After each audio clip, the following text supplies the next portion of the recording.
नमस्कार, आप देख रहे हैं टीवी द्वापरा और मैं हूं आपकी होस्ट श्वेता।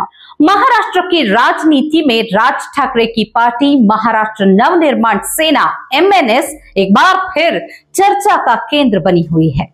इस बार MNS ने न तो कोई सीट जीती और न ही सत्ता का हिस्सा बनी, लेकिन फिर भी उसने चुनावी गणित को इस तरह से प्रभावित किया कि महाराष्ट्र की राजनीति की तस्वीर ही बदल गई। बीजेपी और शिंदे सेना का गठबंधन है, जो महायुति और उद्धव ठाकरे के शिवसेना के बीच हुई इस टकराव में MNS ने कई सीटों पर वोट कटवा बनकर महायुति को नुकसान पहुंचाया और उद्धव ठाकरे की पार्टी का फायदा पहुंचाया। क्या यह सिर्फ इत्तेफाक है या इसके पीछे कोई सोची समझी रणनीति है? आइए इस राजनीतिक खेल को विस्तार से समझते हैं। शुरुआत करते हैं दिंडोशी विधानसभा सीट से, जहां शिवसेना के सुनील प्रभु ने महायुति के संजय निरुपम को महज 6058 वोटों के अंतर से हराया। लेकिन असली खेल यहां किया MNS के उम्मीदवार भास्कर पारब ने। उन्होंने 20,000 से ज्यादा वोट हासिल किए, जो अगर महायुति के खाते में जाते तो ये सीट संजय निरुपम के नाम होती।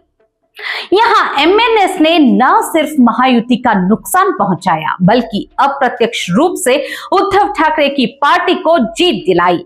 दिंडोशी की ये कहानी महाराष्ट्र चुनाव में MNS की भूमिका का पहला उदाहरण है। अब बात करते हैं गुहागर सीट की। यहां शिवसेना के भास्कर जाधव ने शिंदे सेना का राजेश बिंदल को सिर्फ 2830 वोट की अंतर से हराया। लेकिन इस हार के पीछे भी MNS का योगदान रहा। MNS के उम्मीदवार प्रमोद गांधी ने 6712 वोट हासिल किए। MNS के उम्मीदवार प्रमोद गांधी ने 6712 वोट हासिल किए, जो महायुति के वोट बैंक को कमजोर कर गए। अगर ये वोट शिंदे सेना के उम्मीदवार को मिलते तो भास्कर जाधव की जीत नामुमकिन हो जाती। गुहागर की इस कहानी ने साफ कर दिया कि MNS का हर एक वोट चुनावी नतीजों को कितनी गहराई से प्रभावित कर सकता है। तीसरी बड़ी सीट है वानी, जहां बीजेपी के संजीव बोरकुरवार को शिवसेना के संजय देवकर ने 15,560 वोटों के अंतर से हराया। यहां भी MNS के उम्मीदवार राजू उमरकर ने 21,977 वोट लेकर बीजेपी की उम्मीदों पर पानी फेर दिया। इस सीट पर MNS का प्रदर्शन दिखाता है कि भले ही पार्टी जीत नहीं पाई, लेकिन उसने बीजेपी और शिंदे सेना के वोट काटकर महायुति को कमजोर जरूर कर दिया। मुंबई में भी MNS ने कई सीटों पर ऐसा ही खेल खेला। वर्ली में आदित्य ठाकरे ने 8,801 वोटों के अंतर से जीत हासिल की, लेकिन यहां MNS के देशपांडे ने 19,000 से ज्यादा वोट लेकर बीजेपी और शिंदे सेना के उम्मीदवार की हार सुनिश्चित कर दी। अगर ये वोट महायुति के खाते में जाते तो आदित्य ठाकरे की ये जीत हार में बदल सकती थी। इसी तरह महिम सीट पर राज ठाकरे के बेटे अमित ठाकरे ने चुनाव लड़ा और 33,000 वोट हासिल किए। इसका नतीजा यह हुआ कि महायुति के उम्मीदवार को हार का सामना करना पड़ा और UBT के उम्मीदवार ने सिर्फ 1,1316 वोटों के अंतर से जीत हासिल की। विक्रोली में भी यही कहानी दोहराई गई।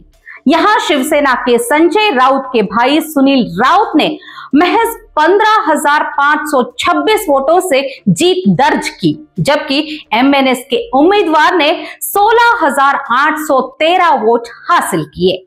अगर ये वोट महायुति के खाते में जाते तो नतीजे कुछ और ही होते। अब बात करते हैं बांद्रा ईस्ट और वर्सोवा सीट की। बांद्रा ईस्ट में शिवसेना के सरदेसाई ने महायुति के उम्मीदवार जीशान सिद्दीकी को 11,000 वोटों से हराया, लेकिन यहां भी MNS की तृप्ति सावंत ने 16,074 वोट लेकर महायुति को कमजोर किया। वर्सोवा में शिवसेना के हारून खान ने सिर्फ 1600 वोटों से जीत दर्ज की, लेकिन एमएनएस के उम्मीदवार ने 5037 वोट हासिल किए, जो बीजेपी के भारती लवेकर के वोट बैंक को कमजोर कर गए। ये साफ दिखाता है कि एमएनएस की मौजूदगी ने यहां भी महायुति को नुकसान पहुंचाया। अब चलते हैं कालीना सीट पर, जहां शिवसेना के संजय पोटनीस ने बीजेपी के अमरजीत सिंह को 5008 वोटों से हराया, लेकिन यहां भी एमएनएस के बालकृष्ण हुड्गी ने 6062 वोट लेकर महायुति को हराने में बड़ी भूमिका निभाई। कालीना के इस हार ने यह साबित कर दिया कि एमएनएस भले ही सीटें न जीते, लेकिन उसका प्रभाव चुनावी नतीजों पर बड़ा असर डालता है। महाराष्ट्र चुनाव की इन 10 सीटों पर एमएनएस ने न सिर्फ महायुति की उम्मीदों को तोड़ा, बल्कि अप्रत्यक्ष रूप से उद्धव ठाकरे की शिवसेना को जीत दिलाई। लेकिन सवाल यह है, क्या यह सिर्फ एक इत्तेफाक है या राज ठाकरे ने रणनीति के तहत महायुति को नुकसान पहुंचाया?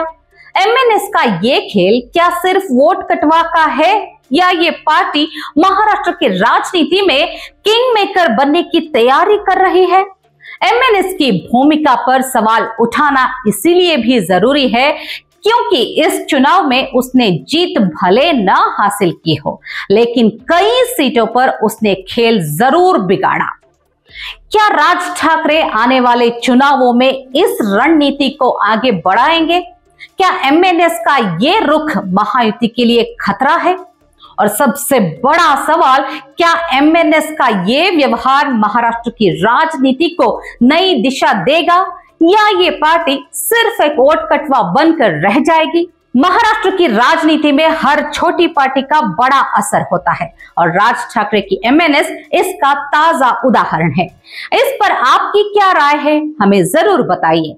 इसी के साथ मैं श्वेता लेती हूं आपसे विदा। देखते रहिए टीवी द्वापरा।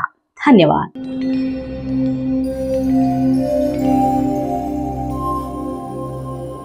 टीवी द्वापरा, संभवामि युगे युगे। अगर ये प्रोग्राम आपको अच्छी लगी तो लाइक, शेयर और कमेंट करें। टीवी द्वापरा के प्रोग्राम्स को हमेशा देखने के लिए सब्सक्राइब करें, बेल आइकॉन दबाएं।